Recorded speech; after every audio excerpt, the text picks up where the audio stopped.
Magandang araw po. Ngayon po ay flu season na. So, gagawa po tayo ng essential oil gamit yung Young Living. Young Living. Para sa cough and cold. So, ang gagawin natin for cough and colds is lavender, lemon, eucalyptus, and thieves. Disclaimer lang po tayo ha, pero kung kayo po ay may mga sakit na, kailangan po pumunta kayo ng doktor at magpa-check up. Ito po yung gagawin natin for cough and colds. By the way, kung sasakit naman ng tiyan, ito yung ginagamit ko sa mga anak ko, digest.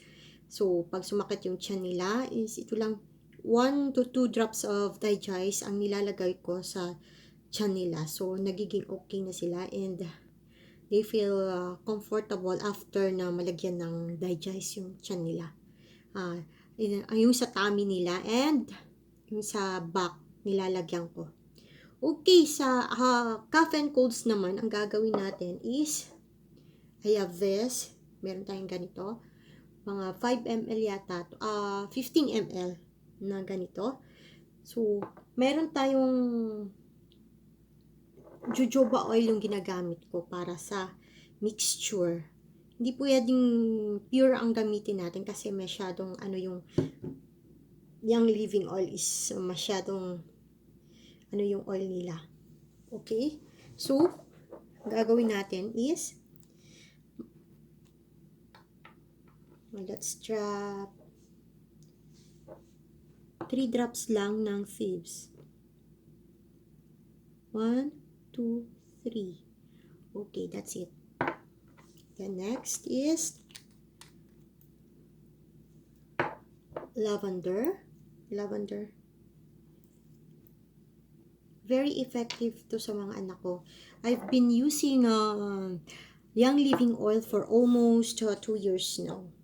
And then may din ako, nag-steam din ako sa kanila sa gabi. Okay, thieves. Let's have 5 drops of thieves. Oops, parang ayaw lahat ito. Tumul. 1, 2, 3, 4, 5. Okay.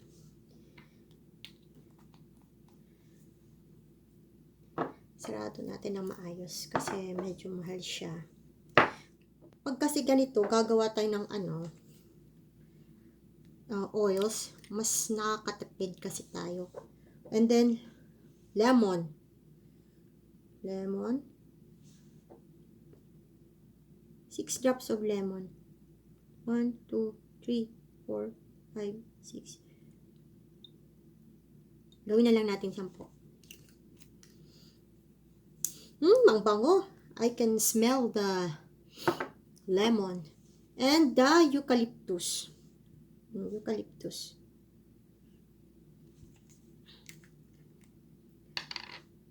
Or you can use the peppermint. Pwede din naman siya. But this time, I'm going to use the eucalyptus. 6 drops ng, 10 drops. 1, 2, 3, 4, 5, 6, 7, 8, 9, 10. Okay. 10 drops of eucalyptus. And lagyan po natin siya ng jojoba oil. Jojoba oil ang ginagamit ko. Pwede din namang avocado oil or olive oil. Yan. Pero itong nagustuhan ko for my kids. Then, we're gonna mix it here. Kasi hindi pwedeng pure.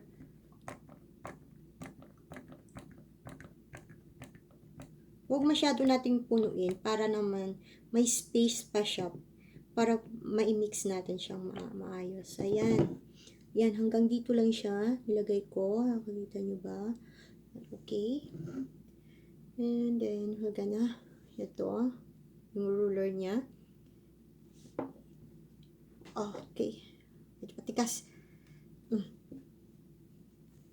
Ayaw yata masarado. Okay. Hirapan ako. Ayan, sarado na siya. Close lang natin ng maayos. Okay. Then we're gonna mix this. Ganyan.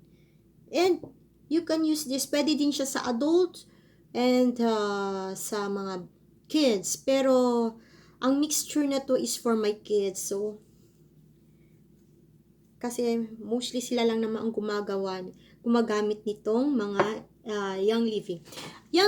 Ang lavender is pwede mo siyang gamitin for sa mga makeup, sa mga pampabango, or if nagkasugat yung mga anak ninyo at sobrang sakit o napaso sila, lagyan nyo po sila ng lavender. 1 drops of lavender lang. To ease the pain po siya. Maganda. Very effective po siya. Gamit ko na to for 2 years. So, medyo tipid-tipid lang kasi medyo mahal yung young living. Meron na siyang young living sa Pilipinas and dito sa Korea meron na rin siya.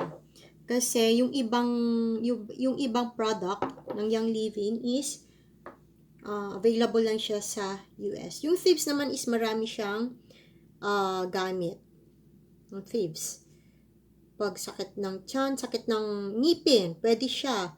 You just put it sa cotton, 1 drops, and then ilagay nyo sa inyong ngipin. And itong digest talaga, very effective sa sakit ng tiyan.